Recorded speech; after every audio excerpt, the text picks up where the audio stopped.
So I want to talk here about a simple method that can be very helpful when dealing with the more complex strengthen and weaken questions, as well as some of the logically completing the text questions and main idea questions. And that method has to do with, well, annotating. So starting with this one here, I'll show you what I mean. So as it says here, researchers hypothesize that a decline in the population of greater amberjack near certain Caribbean reefs led to a decline in local populations of a type of algae-eating parrotfish. So here we could say something like this. Amberjack population declining led to parrotfish population declining. Or we don't even have to put the arrow there. We can just say this declined and that declined. So as it says here, greater amberjack, or A, does not or do not feed on parrotfish directly, but they consume trumpetfish, which in turn prey heavily on young parrotfish. So trumpetfish, I'll put that in yellow. So let's think about this. If these amberjack, greater amberjack, typically feed on trumpetfish, and we know that there has been a decline, or at least it's hypothesized that there's been a decline in this population, well, what would that mean?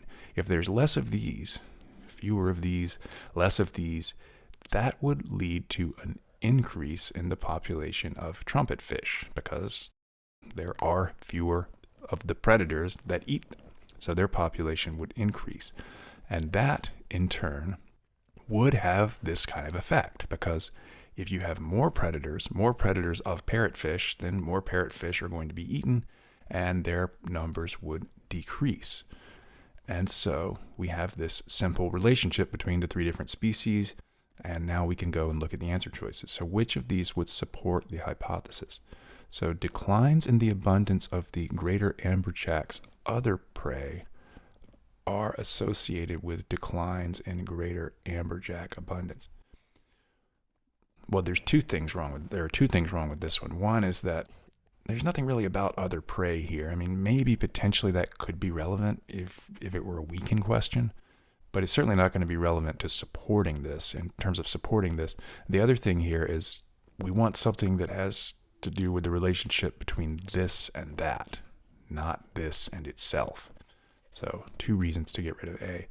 Parrotfish numbers tend to be higher in reefs where both amberjack and trumpetfish are present than in reefs that host only greater amberjack.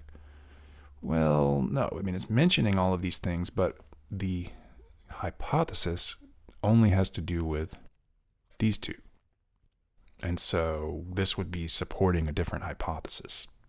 I guess I'd say that's what's wrong with B.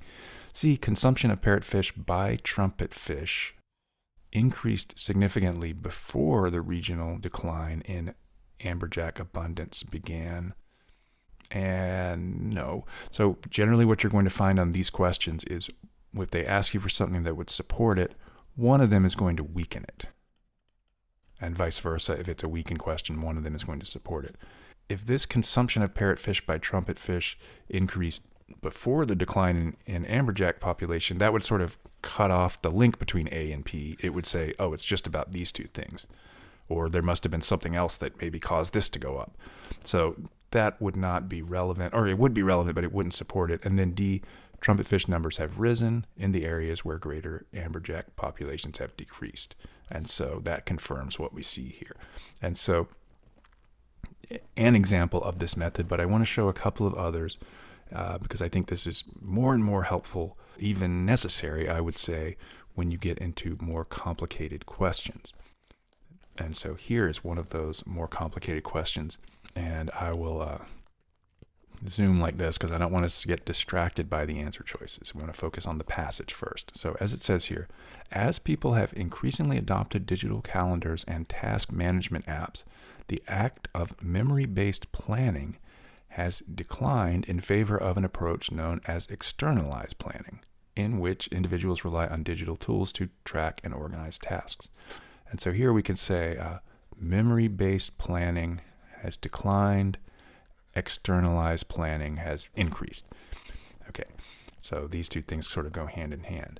So these researchers analyzed data from a diverse sample of working professionals to evaluate participants' strength of EP usage along with their memory performance and organizational productivity. So they found no direct relationship between EP. Okay, and so that brings in, here I'm going to have to zoom out a little bit.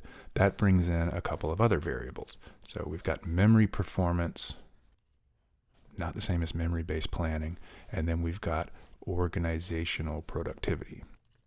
Okay, so while they found no direct relationship between EP usage and productivity levels, they hypothesized that more externalized planning usage, more usage of externalized planning tools may reduce productivity through an indirect effect. And so an indirect effect is essentially what we had here.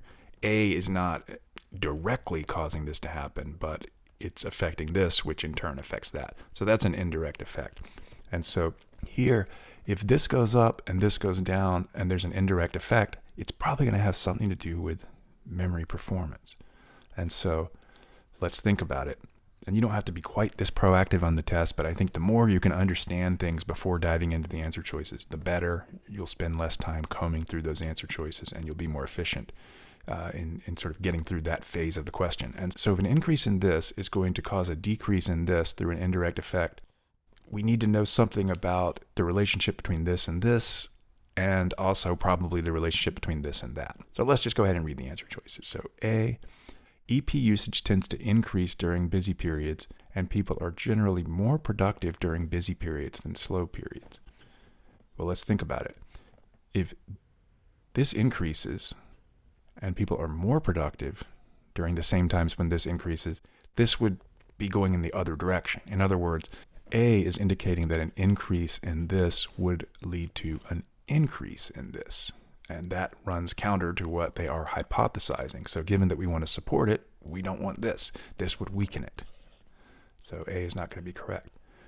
B, EP usage has a strong negative effect on memory performance, and there is a known positive correlation between memory performance and organizational productivity. And so that's exactly what we have here. If the arrows are pointing in the same direction, that is a positive correlation, regardless of whether they're both pointing down or both pointing up. So arrows in the same direction, that's a positive correlation, and so this would support it. This would support it, and that would be the indirect effect. The indirect effect being, what EP does to MP and MP in turn does to OP. Now, as for the other two, productivity levels tend to rise as memory performance improves, but EP is not strongly correlated with changes in memory performance. Well, if there's not a strong correlation between this and that, it would be hard to explain this sort of effect. So I think that would also weaken it. So maybe this is a little different than the usual pattern in the sense that we might have two that weaken it. It can happen. It's not as common. But it can happen. And then D, EP usage is associated with lower productivity in individuals who rely heavily on collaboration. And so what D is doing, a very common sort of thing in wrong answers on these kind of questions, is it's introducing variables or introducing a distinction that we just don't see in the passage. There's no distinction or discussion of collaboration versus working alone. So we don't want to appeal to some distinction or set of variables in our explanation when they don't have a place in the passage itself or the actual argument.